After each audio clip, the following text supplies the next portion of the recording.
За сайн бацгаана уу та бүхэндээ өнөөдөр мэндийг хүргэе. За тэгэхээр энэ удаагийн хичээлийн сэдэв маань Google Form ашиглаад санал асуулга явуулах эсвэл онлайнаар шалгалт тест авах гэсэн сэдэв байгаа.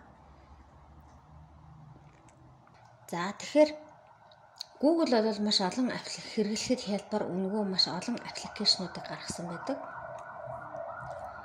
За тэгэхээр Google-ийн аппликейшнуудыг ашиглахын тулд Google дээр одоо аккаунт үүсгэсэн байх шаардлагатай. За хэрвээ та Gmail хаягтай бол Google-ийн хэрэглэгч болсон төдийгүй Google-ийн аккаунттай болсон байгаа гэсэн үг. Тэгэхээр Google-ийн одоо олон аппликейшнуудын нэг нь бол Gmail байх нь шүү дээ. За компьютер дээр юм утсан дээр Gmail хаяг нээлттэй байгаад тэгээд Google-ийн хайлтын систем рүү дараах байдлаар нэвтэрч орно. Хэрвээ Google аккаунттай зураг байршуулсан бол баруун дээд буланд бол зураг нь харагдана. Хэрвээ зураг байрлуулаг бол одоо таны нэрний эхний үсэг харагдах жишээтэй тиймэрхүү байдлаар харагдана. За энэ цэсэнд бол одоо бид нэр өнгөө ашиглаж болох аппликейшнууд ингээд айкнууд нь харагдаж байна. More from Google дээр дарах юм бол одоо энд харагдахгүй байгаа аппликейшнуудын айкнууд харагдана гэсэн үг байна шүү дээ. За тэгэхээр шууд Google Form гэсэн хайлтаар Google-ийн форм гаргаад ирж болно. Sign in гэсэн сонголтон дээр дарахаар дараах байдлаар харагдана. Эдгээр нь бол бэлэн загварууд байна. Бэлэн загвар сонгоод шууд санал асуулгаа боловсруулж болно гэсэн үг. Эсвэл өөрөөр шинээр загвар үүсгэхээр бол дараах төвчин дээр дарна гэсэн үг.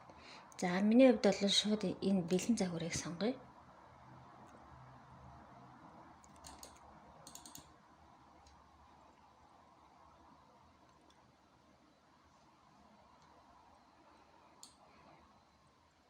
За тэгэхээр одоо нэг ийм секшн хэсэг маань бол нэгдүгээр асуулт гэсэн үг. Хоёр дахь секшн хоёрдугаар асуулт, гуравдугаар секшн гуравдугаар асуулт, дөрөвдүгээр секшн дөрөвдүгээр асуулт гэдэг одоо энэ хэсэг болгон дээр тухайн асуултууд маань байна. За тэгэхээр questions гэдэг хэсэг дээр бол гэдэг цэс идэвхтэй байхад одоо дараах хэсгүүд харагдаж байна. За responses гэх юм бол одоо бид нар санал асуулгаа аваад тухайн хүмүүстэй хүргээд нөгөө хүмүүс нь санал асуулгын маань бөглөөд буцаагаад явуулсан тохиолдолд responses гэдэг дээр одоо бидний санал асуулганы үр дүн анализ нь шууд автоматар боловсруулагдаад нэгтгэгдээд гарч харагдана гэсэн үг. За тэгэхээр эдгээр цэснүүд нь бол одоо санал асуулгыг бөглөж байгаа хэрэглэгч маань ямар байдлаар бөглөхээ гэдгийг тохируулж өгч болно. За тэгэхээр та бүхнийхээ цагийг хэмнэх үүднээс би асуултуудаа ерөнхийдөө бичээд бэлдсэн байсан. За тэгэхээр хамгийн дээд хэсэгт нь бол одоо асуултынхаа тухай асуултын ерөнхий гарчиг байрлана. За тийм юмны судалгаа гэх тээ. За энэ доод хэсгээр бол ерөнхийдөө тэр асуулт санал асуулгын талаар тайлбарлаж бичиж болно. Эсвэл зүгээр ингээд өтөвтэй оролцоорой гэж бичиж болно. За энэ name гэдэг хэсэг байна. За тэгэхээр бүх эцэг эхчүүд маань англи хэлтэй байх албагүй шүү дээ. Тэгэхээр энэ дээр ингээд монголчлоод таны аав нэр гэж бичиж өгч болно. За тэгэхээр би эхнийхээ асуултыг таны аав нэр гэсэн байгаа. Тэгэхээр эндээсээ копидод тавьчих. Таны аав нэр. За тэгэхээр одоо энэ нэгдүгээр асуултын маань хэсэг биш тийм ээ. Тэгэхээр таны аав нэр гэсэн асуултынх нь. Тэгэхээр эцэг эхчүүд энэ дээр одоо ямар хөө байдлаар хариулах вэ гэхээр хариултынх нь хэв загвар энд гэж байна. Short answer гэхээр богино байдлаар хариулна гэхээр зөвхөн аав нэрээ бичих юм чинь одоо энэ хариулт нь одоо дараах байдалтай байж болно.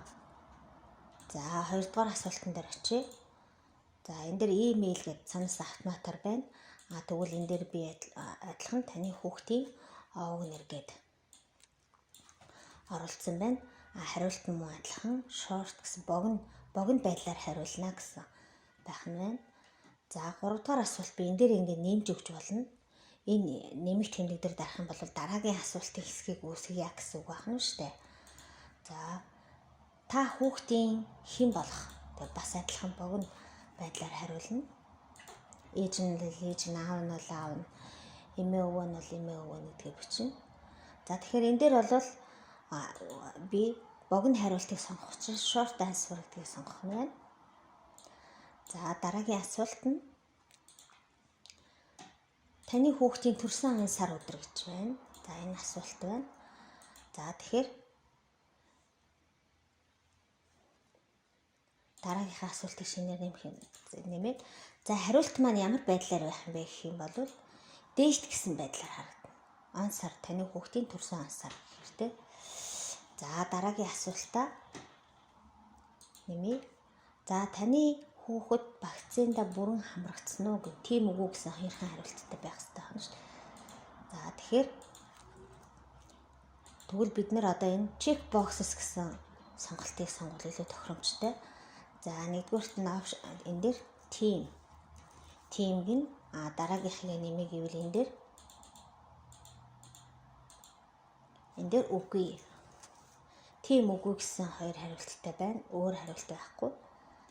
За тэгэхээр check box гэсэн асуултыг сонгох нь шүү дээ, тийм ээ.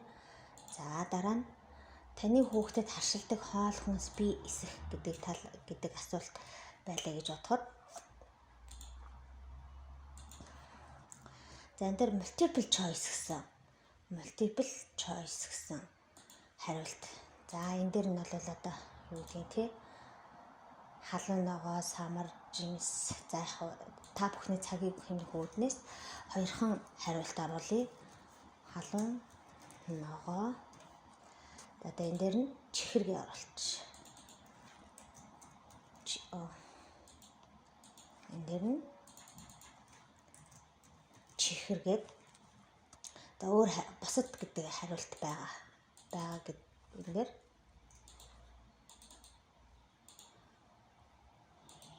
за энэ дээр бусад гэдэг. Энэ чинь сонгох учраас бусад гэж авахгүй юм байна. Яг эндээс доошоо зөндөө хариулт бичиж болно л да. Би зүгээр та бүхний цагийг хэмнэх үүднээс хоёрхан хариулт орууллаа. За тухайн асуултынхаа хэсгийг устгахаар бол энэ хогийн цаавн дээр дарна. Хувилахаар бол энэ applicate гэдэг дээр дарна гэсэн үг байна. За дараагийн асуулт нь бол таны хүүхэд ямар авьяастай вэ гэсэн байна. За энэ дээр ямар төрлийн хариултыг сонгосон бэ гэхээр drop down гэсэн. За энэ дээр бол бид нэр drop down гэсэн төрлийн хариултыг сонгоё. Энэ дээр бол одоо юу гэдгийг дуулах тий. Энэ дээр бүжиглэх. Энэ дээр одоо зурах ч гэдэг юм уу тий. Зурах гэдэг. За иймэрхүү байдлаар ингээ хариулж болно. За дараагийн асуулт нь ямар асуулт байж болох вэ гэхээр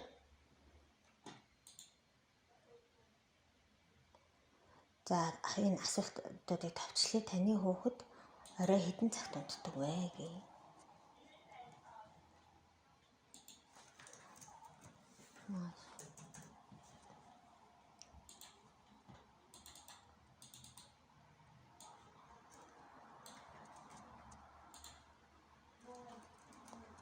За тэгэхээр энэ дээр бол мэдээж time гэсэн хариултыг сонгох нь байна. Ерөнхийдөө энэ хэсэг дээр бол ерөнхийдөө тайлбар ч юм уу те ямар нэг хэлчихсэн зүйлээ хэлж болно. Эсвэл илүү гэж үзэх юм бол устгachж болно. За энд бас илүү ямар өгөгдөл оруулаагүй асуулт байвал бас устгаж болно. Энд ч гэсэн өгөгдөл оруулаагүй асуулт байвал ингээ устгаж болно.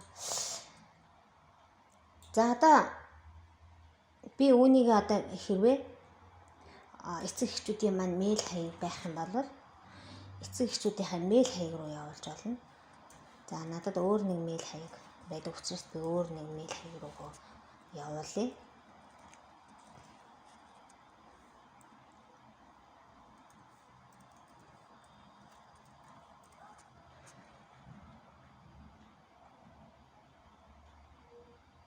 За ингэж явуулж болно. За эсвэл Facebook-оо сонгоод ямар нэгэн групп руу одоо жишээлбэл ангийнхаа групп руу шеэрлэн гэвэл энэ групп руу сонгож болж байна.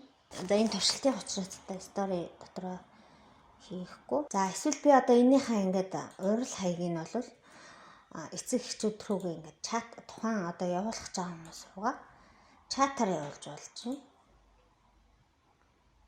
Ингээ ойрол хаягийн чатаар ингээ явуулчих болж байна.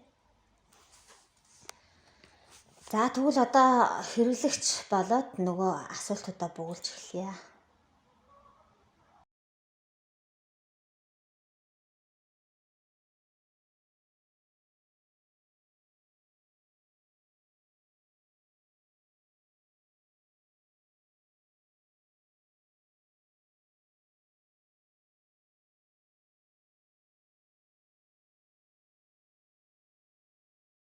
За submit гэд товчиг дараа явууллаа. За хүмүүс санал асуулгыг нь бүглөөд дууссаны дараа үр дүнгээ яаж үзэх вэ гэхээр Google Drive application руу орохоор форм маань санал асуулгын форм маань байршсан байгаа. Түүнийг хоёр товшоод нээнэ.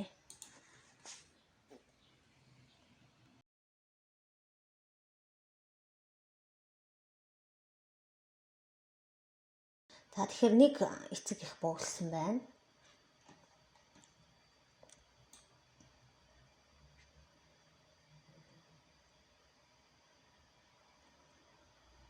За ингээ нэг хүн байгаа учраас 100% гарчлаа л да. Ингээд олон эцэг эхчүүд бүглэх юм бол ерөнхий судалгаа маань анализ хийгдээд ингээ гараад ирнэ гэсэн үг. За тэгэхээр нэмэлт тайлбар оруулъя. За тэгэхээр санал асуулга авахд бол яг ингээ асуултуудаа бэлдээд ингээ асуулт хариултуудаа ингээ бэлдээд оруулчих болж байна. За тэгэхээр шалгалт авж байгаа тохиолдолд энэ хариултан дээрээ зөв хариултыг зааж өгсөн байх хэвээр. Тэгээд зааж өгсөний үндсэн дээр Google Form маань одоо зөв хариулсан, буруу хариулснаас нь шалтгаалаад одоо дүгнэлт анализ автоматар хийдэг байгаа. За жишээлх юм бол ийм тестийн асуулт байлаа гэж бодъё. За тэгэхээр эхнийх дээр нь одоо тэ 09 орой 9 за мэдээж орой нь ойлгомжтой 9 цагт дараагийн юу нь бол 12 гээд. За энэ хоёр хариултын одоо энэ хоёр хариултын одоо тэр эхний хариулт нь зөв байх ёстой гэж үзье. Тэгэхээр эхний хариултыг сонгосон суралцагч зөв хариулсан гэж дүгнэгдэх нь шүү дээ. Тэхийн тулд answer key гэж заадаг чинь answer key. За тэгэхээр ингээд answer key дээрээ 09 гэдгийг сонгоно. Тэгээд дан гэхээр 9 дугаар хариултыг сонгосон шалгуулагч маань зөв хариулсан болж таарна. За ингээд дараагийнхаа за энэ тухайн асуултаараа дахиад дараагийнхаа за тэгээд дараагийн асуулт за мөн өөр төрлийн хариулт байлаа гэж бодъё. За жишээлх юм бол одоо англи хэлний тест өгж байхад нийгмийг үг нөхөх юм байдаг шүү дээ. Тэгэхээр хэрвээ ингээ англи хэлний асуулт үг нөхөх тийм шалгалтыг тест хийх юм бол одоо энэ дээр answer key дээр одоо энэ дээр ямар шалгалт өгж байгаа юм маань ямар үгээр үг бичиж нөхөх ёстой вэ гэдэг дээр нь одоо энэ дээр одоо юу гэдгийг 09 ч гэдэг юм уу те ингэ бичиж өгөх ёстой. За тэгээд дан гэдэг дээр дараа. За тэгэхээр ерөнхийдөө бол paragraph short answer гэх юм бол 1-2 үгээс бүрдсэн хариултаар paragraph гэх юм бол өгүүлбэрээр бүглэх ёстой асуулт байж таарна гэсэн үг. Түрүү таарах нэ. За файл апплод гэхээр одоо энэ асуултандаа ингээд зураг апплод хийж оруулж болж байна. За жишээлбэл дараагийн асуулт байлаа гэх чинь. За файл апплод гээд за энэ дээр ингээд зурагны айкон гарч ирнэ. Энэ дээр нь зураг сонгоод өгч.